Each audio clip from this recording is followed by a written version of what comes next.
की खास खबर। प्रधानमंत्री मुद्रा लोन के नाम पर ठगी करने वाले अंतरराज्यीय गिरोह का पुलिस ने किया पर्दाफाश। पुलिस ने इस गिरोह के 7 सदस्यों को गिरफ्तार किया है। अभियुक्तों के पास से mobile phone, laptop, chequebook, QR code और ATM कार्ड बरामद किए हैं। गिरोह के सदस्य कानपुर नगर व आसपास के जनपदों में मुद्रा लोन के फर्जी पंपलेट सार्वजनिक स्थानों पर चस्पा करते थे, जिसके बाद भोले भाले लोग जिन्हें लोन की आवश्यकता होती थी वह पंपलेट पर दिए गए मोबाइल नंबर पर इन लोगों से संपर्क करते थे, जिसके बाद यह लोग भोले भाले लोगों को अपने जाल में फंसाकर उनसे अपने खातों में पैसा मंगवा लेते थे और लोगों से संबंधित फर्जी प्रपत्र तैयार कर मुद्रा लोन के आकांक्षी लोगों को भेज देते थे। इसी तरह से अब तक इस गिरोह के लोग लाखों की ठगी कर चुकी है। आप देख रहे हैं न्यूज़ 92 से कानपुर नगर ब्यूरो चीफ कुलदीप द्विवेदी की खास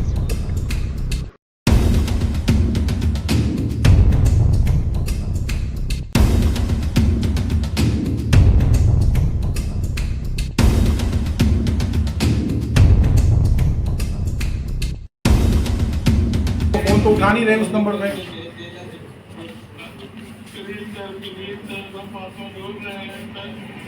ये किसी आदमी से ठगे गए थे पैसे, उसका क्लिप उनके, ये सब वो लोग हैं जो पीड़ित है इनसे।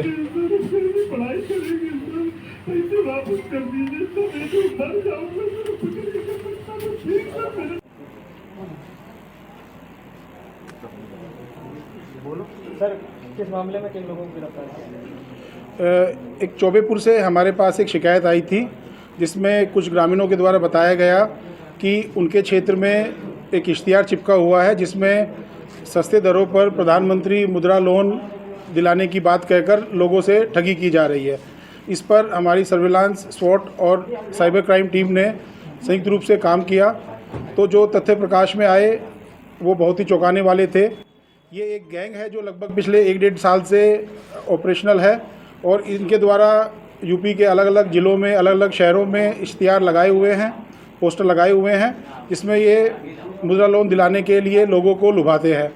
और जब कोई व्यक्ति जिसको लोन चाहिए वो इनको फ़ोन करता है तो अलग अलग कारण बताकर उससे processing fees, insurance fees, documentation fees और अन्य कुछ टेक्निकल बातें बताकर उससे अच्छी खासी रकम ऐंठ लेते हैं। और बाद में जब वो व्यक्ति इनसे बार बार फ़ोन करके इनसे बात करता है तो उस फ़ोन नंबर को ये बंद कर देते हैं और जिस तरह उस व्यक्ति को उस फ़ोन के अलावा उसके पास इनकी कोई डिटेल नहीं होती है और वो बहुत ही परेशान हो जाता है। जो इनसे पैम्फलेट मिले हैं, कई हज़ार संख्या में इनसे पैम्फलेट मिले हैं, उन सब पे अलग अलग नंबर हैं। इनसे काफ़ी ज़्यादा संख्या में मोबाइल फ़ोन्स, अलग अलग सिम कार्ड का काफ़ी सारे अकाउंट्स और उनके ATM कार्ड्स बरामद हुए हैं। इन सब के बारे में जानकारी की जा रही है। जिन जिन जगहों पर इन लोगों ने पहले इस प्रकार की ठगी की है और जो इन्होंने अपनी पूछताछ में जो बातें सामने आई हैं, उन सब ज़िलों से भी संपर्क किया जा रहा है ताकि उनके यहाँ भी अगर इस प्रकार की घटनाएं हुई होंगी तो उसमें भी इन लोगों की संलिप्तता को सिद्ध किया जा सके। कितने लोग पकड़े गए, कब से चला रहे हैं, कितने लोग ठगा है? इसमें पूरे कुल मिला के ये 8 लोग हैं, जिसमें एक लेडी है और बाकी सभी जेंट्स हैं।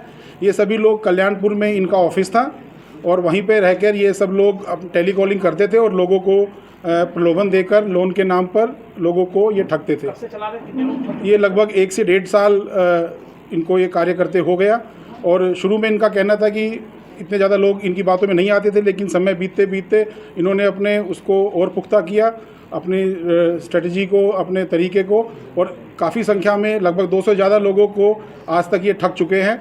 जो पैसा इनको उन लोगों से प्राप्त होता था उसको तुरंत ही ये अकाउंट से निकाल लेते थे और उस पैसे से इन्होंने काफ़ी संपत्ति भी खरीदी है, जिसमें एक प्लॉट सिंहपुर में है जिसकी कीमत लगभग 10 लाख रुपए बताई गई है। औरैया में ज़मीन खरीदी है, 2 कारें खरीदी है, i10 और अल्ट्रोज कार, और अपने ऑफिस को भी काफ़ी उसको मॉडर्न और स्वेंकी लुक देने के लिए उसमें भी पैसा खर्च किया है।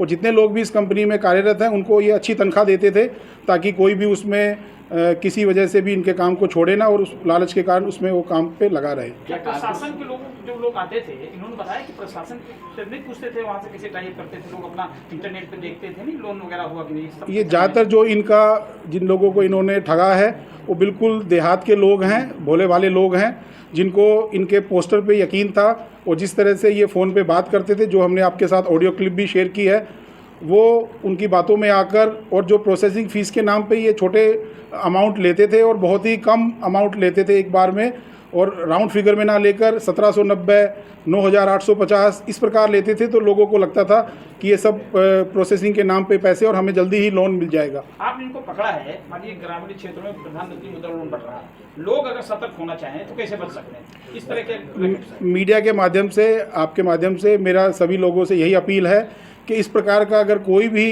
व्यक्ति, कोई भी प्राइवेट संस्था अगर इस प्रकार का कोई भी प्रलोभन देती है, तो वो उसको मानिए कि वो आपके साथ ठगी करने का प्रयास कर रही है, उसके बारे में तुरंत अपने नज़दीकी थाने को सूचना करें। इसके अलावा जो अगर आप किसी भी स्कीम के बारे में जानकारी चाहते हैं, तो ऑथेंटिक जानकारी आपको ब्लॉक से या तहसील से या जिला विकास अधिकारी के ऑफिस से, इन सब जगहों से आपको ऑथेंटिक जानकारी मिल सकती है। इंटरनेट पे संबंधित विभाग की वेबसाइट पे आपको जानकारी मिल सकती है। तो मेरा अनुरोध है कि इस प्रकार लालच में आकर या प्रलोभन में, या अगर आपका एलिजिबिलिटी नहीं है किसी लोन को प्राप्त करने की, तो किसी की बातों में आकर अपने खून पसीने की कमाई को उनके हवाले मत करिए। सर, बैंक के लोगों का भी कोई इन्वॉल्वमेंट सामने आएगा केवाईसी से संबंधित या कुछ इस तरह? इसमें इनमें एक व्यक्ति है जिसके द्वारा फर्जी रूप से अपने आप को बैंक का बताने के लिए उसके पास से आईडी भी मिला है, और बैंक का अगर किसी की इसमें संलिप्तता पाई जाएगी तो विवेचना में उस पर भी कार्रवाई की जाएगी। सर, इनमें कितना कैश बरामद? कैश इनसे 1,25,000 रुपये के करीब कैश बरामद हुआ है, और जैसा मैंने बताया बाकी संपत्तियां इन्होंने अर्जित की है, और ये काफ़ी अच्छा लाइफस्टाइल मेंटेन करते थे। तो जो जनता से, गरीब लोगों से पैसा ये ऐंठते थे, उससे ये अपना ऐशो आराम की ज़िंदगी बिता रहे थे। कानपुर शहर के अलावा और कहीं करते थे? कानपुर शहर के अलावा आसपास के कई ज़िलों में इन्होंने पोस्टर चस्पा किए हैं, और जैसा मैंने बताया कि आपसे भी अनुरोध है कि अपने चैनल और अपने न्यूज़पेपर के माध्यम से इसका प्रचार करें, ताकि आसपास के ज़िलों में जिन लोगों के साथ ये ठगी हुई होगी वो लोग इसके बारे में जानकारी पाएंगे तो वो ज़रूर नज़दीकी पुलिस स्टेशन में इनके विरुद्ध अपनी कंप्लेंट दर्ज कराएं।